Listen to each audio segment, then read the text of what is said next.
Hello everyone, welcome back. So this is the another topic of perfect competition. Previous lecture based on a short-term period in which the price are decided under the perfect competition. And another one thing we are today discuss about determination of price in short period under perfect competition. So let's start with the short-term price. You know that in the short-term price, in short-term time, the supply are very constant. The supply are totally not be changed according to the demand. And short run price determined by the short period between the demand and supply. जो भी price decide किया जाता है वो demand और supply के आधार पे decide किया जाता है. Short run supply curve is total of the short run marginal cost. जो भी सप्लाई कर्व आपका शॉर्ट रन में रहता है that is the combination of the total marginal cost of the various firm and इसका स्लोप आपका downward upward रहता है. तो देखिए अगर हम बात करें हम determination of price in short period की, तो आपके पास यहाँ पे ग्राफ बना है जिसमें कि प्राइस और क्वांटिटी एट द डी पे दी है. यानी कि आपके पास यहाँ पे D that is the equilibrium, जिसको हम ई कह सकते हैं, and this is the equilibrium number 2 and this is the equilibrium number 1. अगर हम यहाँ पे बात करते हैं इक्विलिब्रियम नंबर 1 की, E1 की, तो यहाँ पे आप सप्लाई को चेंज कर रहे हैं. ठीक है, यहाँ पे फर्म अर्न नॉर्मल प्रॉफिट. जो E से लेकर E1 तक है that is the combination of the firm normal profit. यहाँ फर्म अपना नॉर्मल प्रॉफिट गेन कर सकती है. अगर डिमांड कर्व आपका ऑन दैट सप्लाई नीचे की तरफ जाता है, क्योंकि आप शॉर्ट पीरियड में सप्लाई आपकी कांस्टेंट होती है, उसको आप चेंज नहीं कर सकते हो. सो डिमांड कर्व अगर आपका नीचे की तरफ जाता है तो फर्म लॉस में जा रही है और आप अपनी डिमांड को यहाँ पे फुलफिल नहीं कर सकते. तो firm going to loss but will continue fulfil the variable cost. यहाँ लॉस तो है लेकिन फर्म आपकी वेरिएबल कॉस्ट को फुलफिल कर रही है. अगर फर्म कोई भी आपके पास एवरेज वेरिएबल कॉस्ट को फुलफिल नहीं कर पाती है, ABC को फुलफिल नहीं कर पाती है, तो firm goes to shut down. तो फर्म जो है वो शट डाउन हो जाएगी. सो अंडर परफेक्ट कंपटीशन आप यहाँ पे देखेंगे कि जो भी आपके पास कर्व है उसमें सप्लाई आपके कांस्टेंट है. You can change a demand curve upward for the gaining normal profit and the lowward for the loss. So short term में आप एक्सेस प्रॉफिट भी ले सकते हैं, नॉर्मल प्रॉफिट भी ले सकते हैं, फर्म जो है वो अंडर लॉस भी जा सकती है. ये तीनों कंडीशंस हो सकती है शॉर्ट रन में.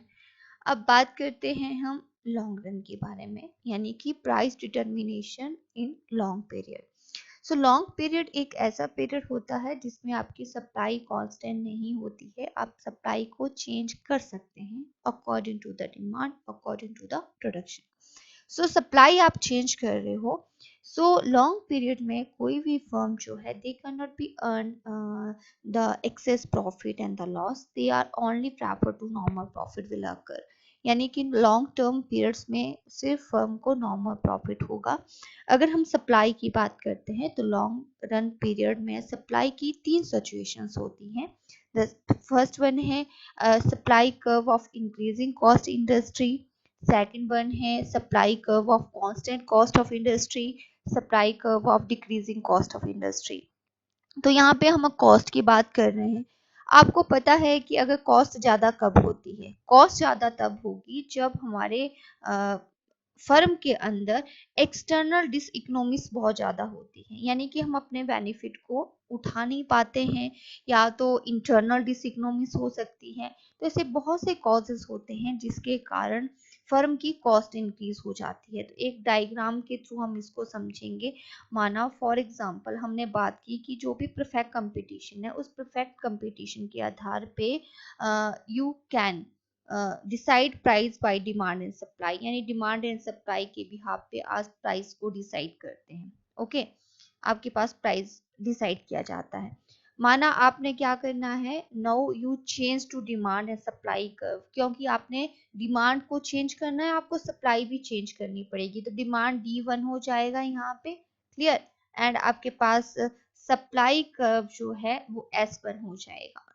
Now you can see that, आप यहाँ क्या देखोगे, देख ये जो आपके पास सप्लाई कर्व चेंज हो रहा है, जो आपके पास ये पॉइंट है, दिस पॉइंट यानी कि आपके पास this is the direction for changing to the cost, यानी कि लॉन्ग रन में जो आपकी कॉस्ट रहेगी, लॉन्ग रन सप्लाई जो है वो आपकी, this is the long run supply, वो आपकी चेंज हो रही है। सो इंडस्ट्री का जो स्ट्रक्चर है, when you increasing to supply curve with the increasing cost, तो यहाँ पे आपकी कॉस्ट भी राइज होगी, आप देखेंगे यहाँ पे कॉस्ट भी इंक्रीज होगी। पहले आपका सप्लाई कर्व ये था, after that shift to on this one, यानी कि आपके पास E2 E1 हो गया शिफ्ट, ओके। आपके पास आप देखेंगे डिमांड कर्व यहाँ पे था, एंड डिमांड कर्व आपका यहाँ पे अगेन आपके पास बन रहा है। सो supply curve in the long time period अगर हम बात करें, तो ये वो सिचुएशन है जिसमें कि आपका इंक्रीजिंग कॉस्ट हो रही है, और इंक्रीजिंग कॉस्ट होती है due to the diseconomies in the industry, sorry in the firm, the combination of firm that is called industry. So firm की अभी हम बात करते हैं, तो इसमें भी क्या सिचुएशंस होती है कि आपकी जब शॉर्ट एवरेज कॉस्ट की कॉम्बिनेशन से आपका लॉन्ग एवरेज कॉस्ट बनता है, तो शॉर्ट एवरेज कॉस्ट जिस तरह से आपकी बढ़ रही होती है, वो धीरे धीरे बढ़ती है, आपकी सप्लाई भी चेंज हो रही है, तो उससे आपकी कॉस्ट इंक्रीज हो जाती है। नेक्स्ट हम बात करते हैं, जब आपके पास लॉन्ग रन सप्लाई की हॉरिजेंटली रहती है, यानी कांस्टेंट रहती है। अब देखिए, अगर आपके पास long run supply curve, this is the long run supply curve, अगर हॉरिजेंटली है, और यहाँ पे अगर आप चेंजेस की बात कर रहे हो, तो यू कैन सी दैट कि इस पे आपका that is the supply curve and this is the demand curve. अब आप हम बात करें इसी सिचुएशन पे हम बात कर रहे हैं, तो यहाँ पे आप देखेंगे आपके पास D1 हो गया, और दिस इज टू S1 आपके पास है। तो ये जो गैप है, दिस इज द गैप, चाहे आपको E से E1 बोल दीजिए इसको, this is the horizontal, this is the constant. तो यानी कि आपके पास जो भी आपके पास marginal cost है या average cost है, they are the equal, they are constant, and this can be happen with the external economies and the balance with the diseconomies of the industry. So जो बैलेंस है दोनों के बीच, external economies और diseconomies के जो balance है, they created to the constant cost of the industry. As more firm entry into the industry, the demand of productive factor like is the raw material, labor, chemical and the machinery will increase at the same rate. यहाँ पे किसी तरह का कोई differences नहीं है कि rate में किसी की डिफरेंसेस है, लेबर का रेट जो है वो चेंज हो रहा है, या रॉ मटेरियल का जो रेट है वो चेंज हो रहा है, they are changed with the constant rate. जब आपका कांस्टेंट रेट में कोई कॉस्ट चेंज हो रही है, तो वो कांस्टेंट कॉस्ट इंडस्ट्री की निकल के आएगी. अब बात कर रहे हैं हम थर्ड सिचुएशन जो हमने पहले बताई थी, supply curve of decreasing cost industry.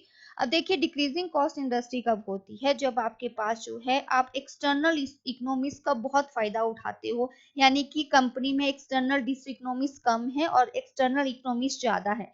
तो ऑन दैट सिचुएशन आप देखेंगे कि आपकी प्रोडक्शन ज्यादा होगी. अगर आपकी प्रोडक्शन ज्यादा होगी, तो आपकी कॉस्ट भी ऑटोमेटिकली क्या होगी, कम होगी. तो ये वो सिचुएशन होती है. तो अगर हम ग्राफ के थ्रू इसको अगर समझने की कोशिश करेंगे, तो यू कैन सी दैट कि आपके पास यहाँ पे डिमांड कर्व है, this is the demand curve, and this one supply curve, और आपके पास ऑन द सिचुएशन जो LR है, this is long run supply. तो लॉन्ग रन सप्लाई आपका नीचे कर्व जा रहा है, तो यहाँ पे आपके पास अगेन आप सप्लाई S1 S1 लेंगे. मैंने पहले भी कहा था कि ग्राफ बिल्कुल सही नहीं बनता है यहाँ पे. तो एंड दैट सिचुएशन हम डिमांड कर्व ले रहे हैं, this is to D1 and D1. तो यहाँ से सप्लाई कर्व आप देखेंगे S से S1 हो गया, एंड डिमांड कर्व से D से D1 हो गया. अगर पहले हमारा इक्विलिब्रियम यहाँ था, ओके, एंड आफ्टर दैट अगर हम बात करें, सॉरी ये नीचे को चला गया। आफ्टर दैट हम बात करें इक्विलिब्रियम की, तो this is the point, this is the point you can see here कि आपके पास जो है वो जो कॉस्ट है they showing to decreasing what, यहाँ पे जो कॉस्ट होगी वो डिक्रीजिंग वॉट की यहाँ पे शो की जाएगी। थोड़ा ग्राफ में मैं यहाँ पे चेंज कर रही हूँ।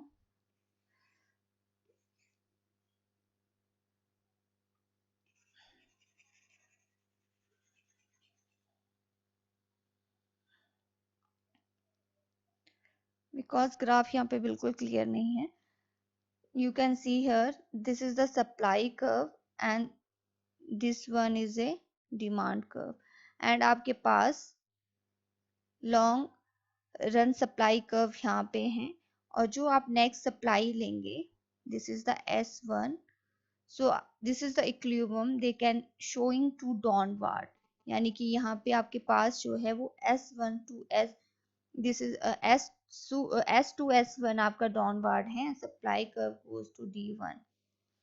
सो आपके पास ये जो कॉस्ट है ये आपकी डाउनवर्ड यहाँ पे शो होगी। तो प्रीवियस आपका प्राइस P था, अगेन आपका जो लॉन्ग रन सप्लाई कर्व है वो नीचे है, तो इसका जो कॉस्ट के ऊपर इफेक्ट ये पड़ेगा कि कॉस्ट भी ऑटोमेटिकली आपकी कम होगी with due to increase in the demand. आप डिमांड को फुलफिल तो कर रहे हो, प्रोडक्शन बढ़ा रहे हो, जैसे आप प्रोडक्शन को बढ़ाएंगे आप अपने एक्सटर्नल इकोनॉमिक्स का फायदा उठा रहे हो, तो उसके कारण आपकी कॉस्ट जो है यहाँ पे कम होगी।